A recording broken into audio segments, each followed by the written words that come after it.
ओम साईं राम। मैं हूं सोनिया जोशी। मेरे इस यूट्यूब के चैनल पर आपका स्वागत है।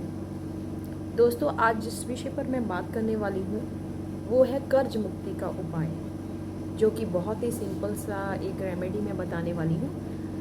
आजकल आप देख सकते हो कि हर चीज़ हमारी कर्ज पर है, चाहे वो आप घर लगा लो, कोई हमने व्हीकल लेनी है, गाड़ी, मोटरसाइकिल, स्कूटर, हर चीज़ लोन पर है, जो कि ज़रूरी भी हो गया है, क्योंकि इतनी बड़ी अमाउंट देना आसान नहीं है। हमें लोन लेना ही पड़ता है, ना चाहते हुए भी हमें कर्ज उठाना ही पड़ता है। कर्ज उठाना पड़ता है, लेकिन कर्ज आराम से निकल जाए, उतर जाए, वो बहुत बड़ी बात है। लेकिन आजकल हम देख रहे हैं कि बड़े बड़े लोगों का दिवालिया निकलता जा रहा है। क्यों हो रहा है ये सब? दोस्तों, जैसे कि हम देख रहे हैं कुछ सालों में जो ग्रह चाल है वो चाहे पूरी दुनिया की है, बहुत ज़्यादा बिगड़ी हुई है और आम इंसान के ऊपर इन प्लैनेट्स का प्रभाव पड़ता ही है।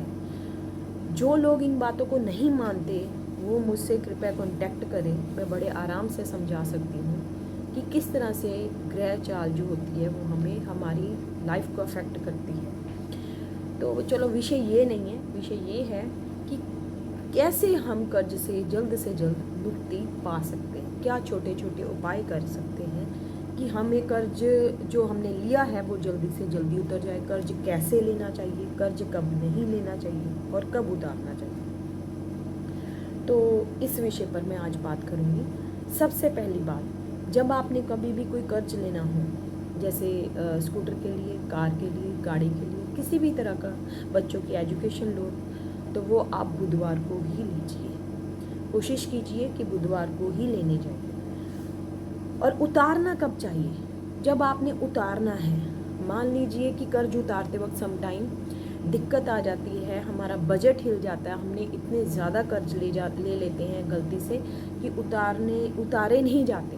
तो आप मंगलवार का दिन ही चूज़ कीजिए कि जितना भी कर्ज आपने उतारना है वो मंगलवार को ही उतारिए।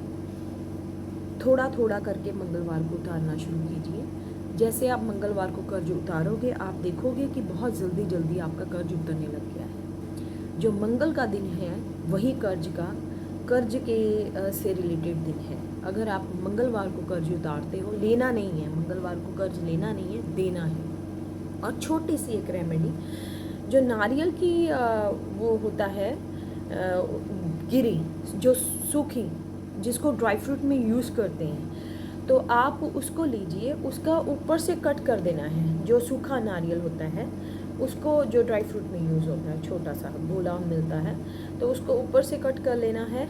उसमें आप घर में पंजीरी बनाइए, सूजी या आटे की, बीच में काला तिल, सफ़ेद तिल और शक्कर मिला करके उसमें भर करके पीपल के पेड़ के पास जाइए और उसके पास उससे थोड़ी दूरी पर जाकर आप उसको ज़मीन में दबा दीजिए। जो उसका आपने ऊपर से कट किया था तो उसको एज इट ही उसके ऊपर रख देना है। अगर आप ऐसे नहीं कर सकते हो कि पंजीरी बनानी मुश्किल लग रही है, तो आप बदाना ले सकते हो, नारियल की उस खोपी में बदाना भर दीजिए और पीपल के पेड़ के पास जाइए। और मंगलवार वाले दिन ही स्पेशली आपने 7 मंगलवार ये उपाय करके देखिए। दोस्तों, आप खुद से इस छोटे से उपाय से इतना बदलाव महसूस करोगे और आपके कर्ज उतरने, बहुत वो रास्ते बनने शुरू हो जाएंगे। कर्ज बेसिकली कैसे उतरते हैं, तो कर्ज की तरफ ध्यान नहीं देना चाहिए। जब भी आप एक छोटा सा बेसिकली मैं प्रैक्टिकल उपाय आपको बताऊंगी। जब भी जीवन में कर्ज ज़्यादा बढ़ जाए, वो कर्ज नहीं बड़े होते, वो तो हमने लिए ही होते हैं, तो हमें अपनी इनकम की तरफ ध्यान देना है। ठीक है, जो 11th हाउस होता है, तो कहीं ना कहीं वो अफेक्टेड हो रहा होता है, तो हमने उस हाउस को पकड़ना है, 11th हाउस को, और उसके लॉर्ड को देखना है कि कौन है। तो उसके आप उपाय कीजिए। उसके लिए वो आपको अगर नहीं समझ आता तो आप मुझे कांटेक्ट कीजिए। सो प्लीज़ दोस्तों, मुझे व्हाट्सएप कीजिए ओनली। मुझे कॉल्स बहुत ज़्यादा आती हैं, तो कॉल्स मत कीजिए, डायरेक्ट कॉल मत कीजिए। आप अपना कुछ पता करना चाहते हो, अपना date of birth, place of birth and अपना नाम, टाइम ऑफ बर्थ मुझे व्हाट्सएप कीजिए, तो उसके बाद मैं आपको आंसर करूँगी। सो दोस्तों, ये था कर्ज मुक्ति का एक छोटी सी रेमेडी, जो आप करके देखिए और मुझे कमेंट कीजिए। मेरे इस चैनल को अगर आप लाइक कर रहे हो तो प्लीज़ मेरी वीडियोस को शेयर कीजिए। Thank you.